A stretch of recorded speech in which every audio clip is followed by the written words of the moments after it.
Good afternoon, ma'am. Good afternoon, classmates. These are the report of Group 4. Graphology. Graphology is the study and analysis of handwriting to assess the writer's traits or personality. Ang grapholohiya ay ang pag-aaral at pagsusuri ng pagsulat ng kamay upang matulungan ang mga manunulat sa ugali o personalidad.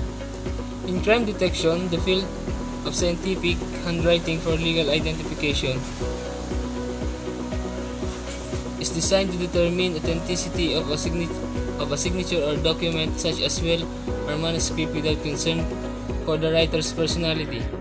Sabi dito, in crime detection, the field of scientific handwriting for legal identification ay idinidisenyo upang matukoy ang pagiging tunay na isang lagda o dokumento. Real handwriting experts are known as forensic documents examiners, not as graphologists. Sabi naman dito, ang tunay na handwriting experts daw ay ang forensic document examiners at hindi ang graphologists. Forensic or question document examiners consider handwriting analysis is referred to as graphology. Handwriting may also be regarded as brain writing. Graphology as means of delineating personality stems from the fact that people almost always write differently from the way they were taught at school. Sabi dito, ang grapholohiya bilang paraan ng paglalarawan ng pagkatao ay nagmumula sa mga katotohanan na halos palaging magkakaiba ang pagsusulat ng mga tao mula sa paraan kung saan sila nagtuturo. According to Mr. Ramon Lapas, a graphologist who has been involved in handwriting analysis for the last 20 years, the movement of your hand is governed by your brain. It's mental, it's physical, it's emotional. All these things integrate during the act of handwriting. This gives you a picture of who the individual is. Sabi dito, ayon daw kay Mr. Ramon Lapas, na isang graphologist who has been involved in handwriting analysis for the last 20 years.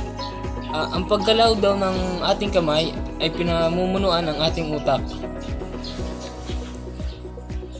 Mental, physical, emotional, ang lahat ng mga bagay na ito ay sinasama sa panahon ng pagsulat ng kamay. Nagbibigay ito ng larawan ng kung sino. Graphology is claimed to be useful for everything from understanding health issues, morality and past experiences, to hidden talents and mental problems. Ang grapholohiya ay naangkin ang kapakipakinabang para sa lahat, mula sa pag-unawa sa mga issue sa kalusugan, sa moralidad at nakaraang karanasan hanggang sa nakatagong talento at mga problemang pangkaisipan. There are variety of techniques used by graphologists. May mga iba't iba daw techniques na ginagamit ang mga graphologists. The content of a message, of course,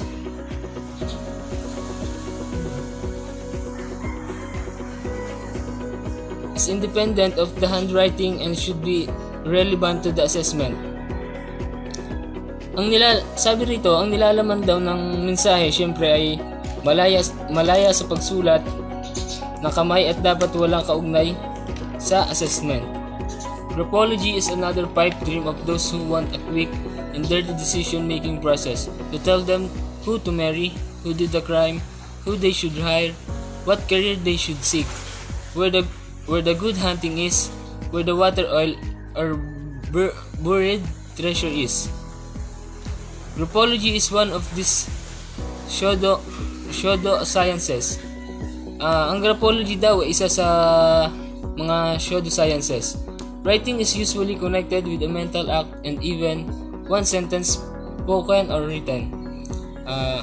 Ang pagsusulat ay kadalasang nakakaugnay sa isang kilos sa pag-iisip at kahit isang pangusap na sinasalita o nakasulat. When the graphologist looks at our writing or the palmist holds our hand, he tells us that there are many impulses that fortunately we have resisted, that we often have thoughts almost too high for expression, that we have certain natural antipathies, certain personalities attract us at once, that we could do certain greater things, that we shrink from attempting if we only would make the effort, that we sometimes have an urgent desire to be all alone, that at other times we must see people, that our temper is all the time lying in wait and trying get us into trouble. Historical background. The first treatise on the subject appeared as early as 1622. Sabi dito, naging interesado ang mga manunulat at philosopher sa ugnayan sa pagitan ng sulat kamay.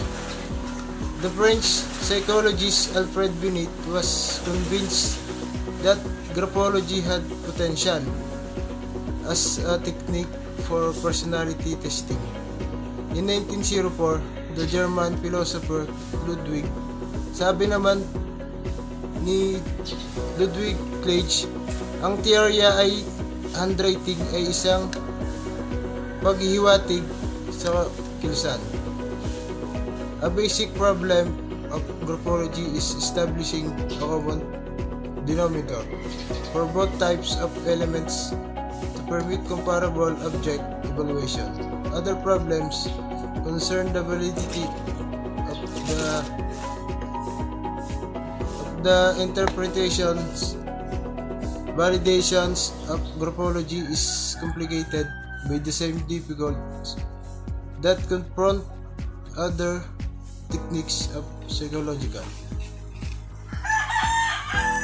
Space between words.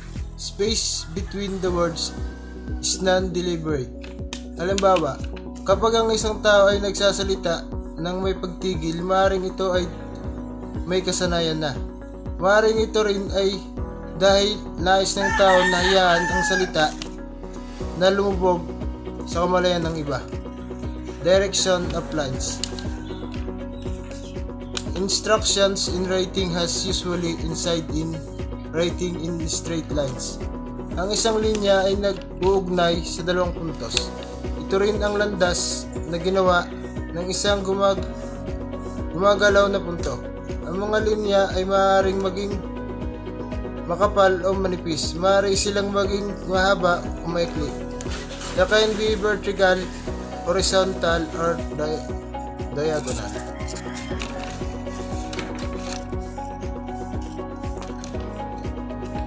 Body image. A person's body is projected in his writing.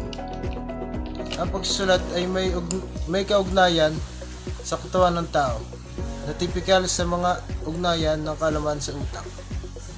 The pen in writing. The appearance of handwriting is in some extent relevant to the pen you use.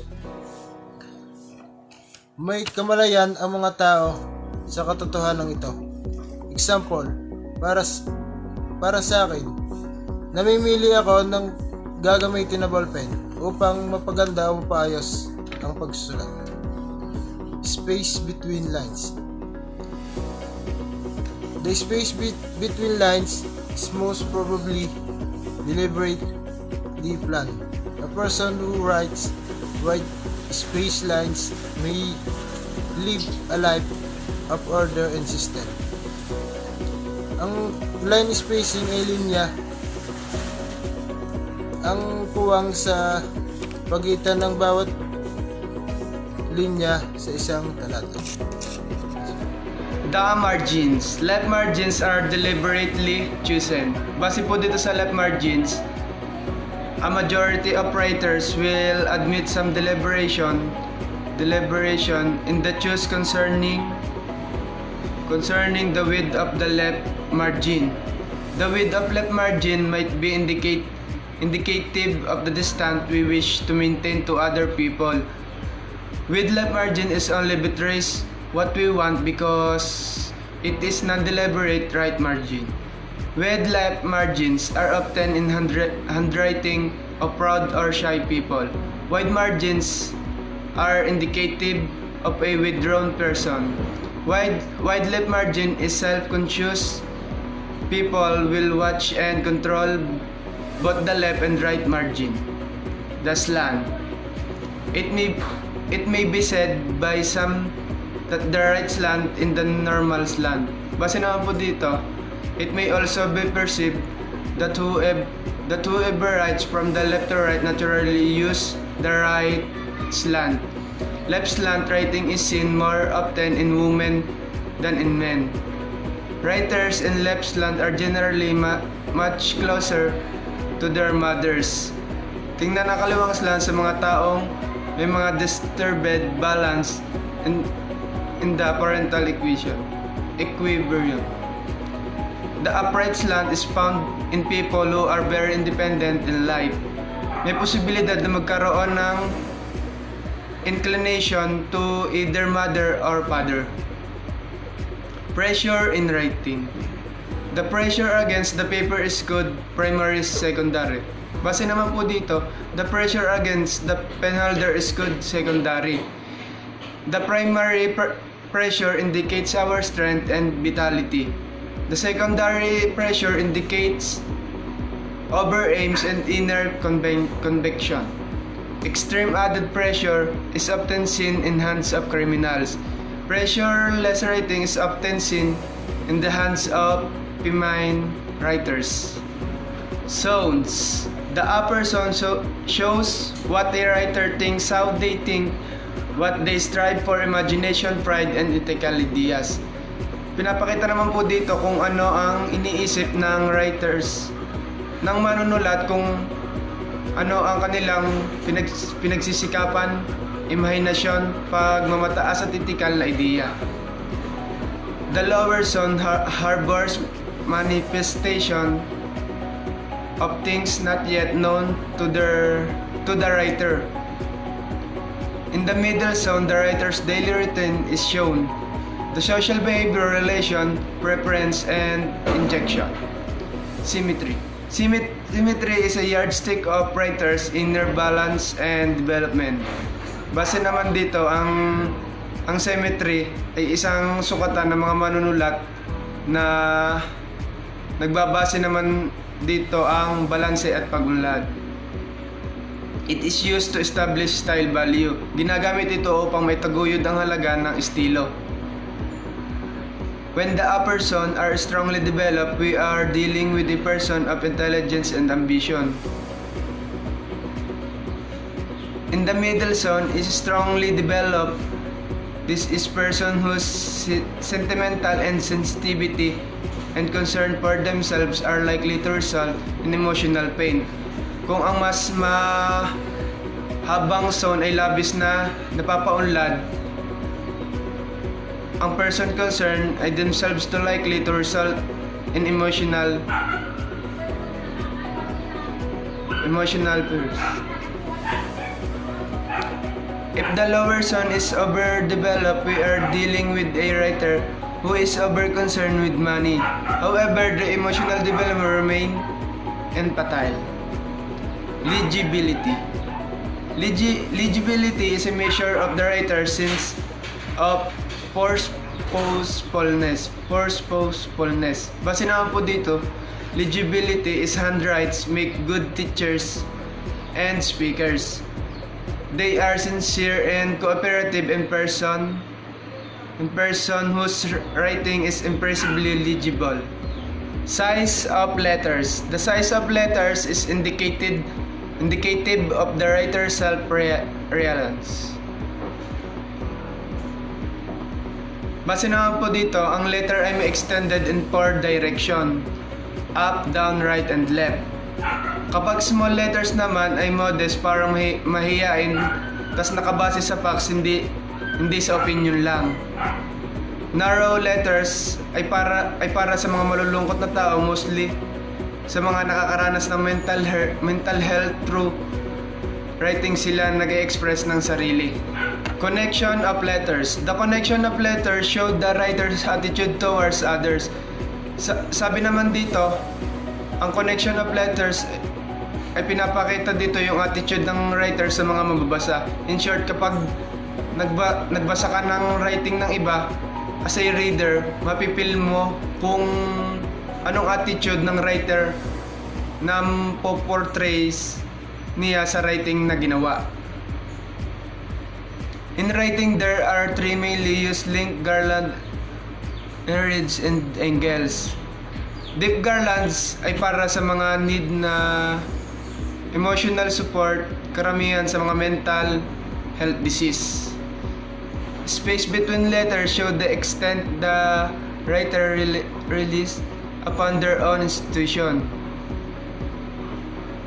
Pace of writing. Specific pace punishes us with a variety of human characteristic.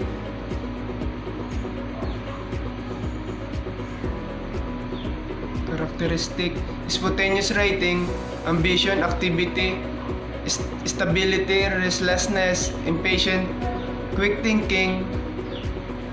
Unspontaneous writing, inflexible, cautious, sluggish, flutter, and skimmer. And the last, concealing stroke. There are two interpretations of the concealing stroke. There are inhibition and inserily. That's all. Unit 2, Calligraphy and Cacography. Calligraphy, from a Greek word meaning beautiful writing. It is the art of fine handwriting. Which is kapag sinabi daw na calligraphy, ito po yung isang magandang sulat. The term refers to letters, words, page, or even the documents to which aesthetic, principle, and skill penmanship had been applied. Ang nakakagawa lang daw po nito yung mga bihasa ng gumagawa ng mga penmanship na yung gaya ng calligraphy. Which is kapag sinabi ng sa calligraphy, meron dito yung mga information about sa calligraphy. Which is kapag sinabing ascender, refers to the portion of a letter that rises above the waistline. Ascender line refers to the guideline showing the height of ascending letter. Baseline refers to the writing that the body of a letter sits upon. Branching stroke refers to the stroke which connects the arc to the downstroke of a letter. Cuff line refers to the guideline showing the height of a capital letter. Counter, it is a white space inside the letter. Crossbar refers to the horizontal stroke forming part of a letter such as T or H.